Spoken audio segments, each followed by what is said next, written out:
to kiss me. Hai semuanya, aku Sheila Aureliana Bintang dari Pradita Sawi Sukabumi.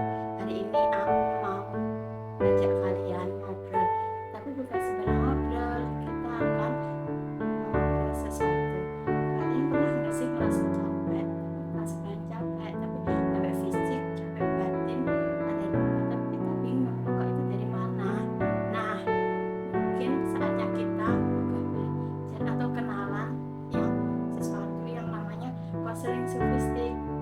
Nah, ini bukan soal kuliah serius. Aku mau cerita supaya kita lebih dekat sama diri kita sendiri dan Tuhan kita.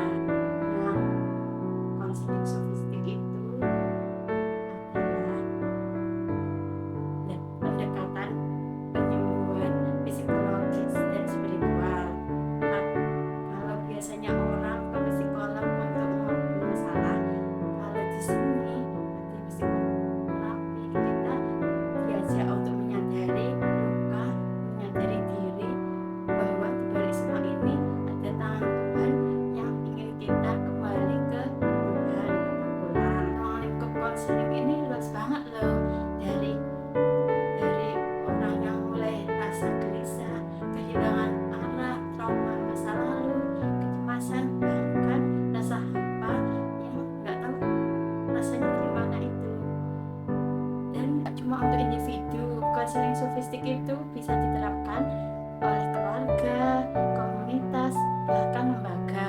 Karena pada dasarnya semua orang itu punya luka, tapi beda cara sembuhnya.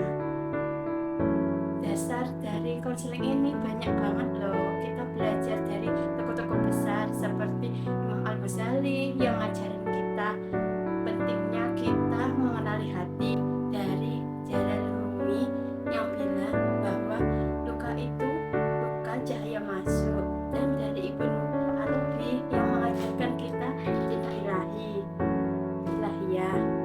Teknik psikoterapi itu banyak, yang satu lewat zikir, muhasabah, relaksasi diri, tafakur, merenung, dan dialog batin yang menuntut kita ke ketenangan hati itu.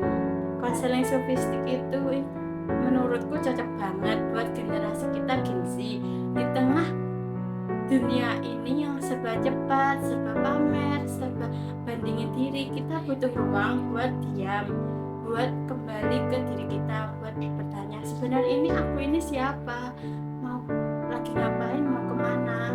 5 masa depan aku yakin konseling sofistik itu punya potensi besar, bukan cuma jadi metode alternatif, tapi bisa jadi jembatan antara ilmu psikologi modern dan kebijakan psikologi Islam. Karena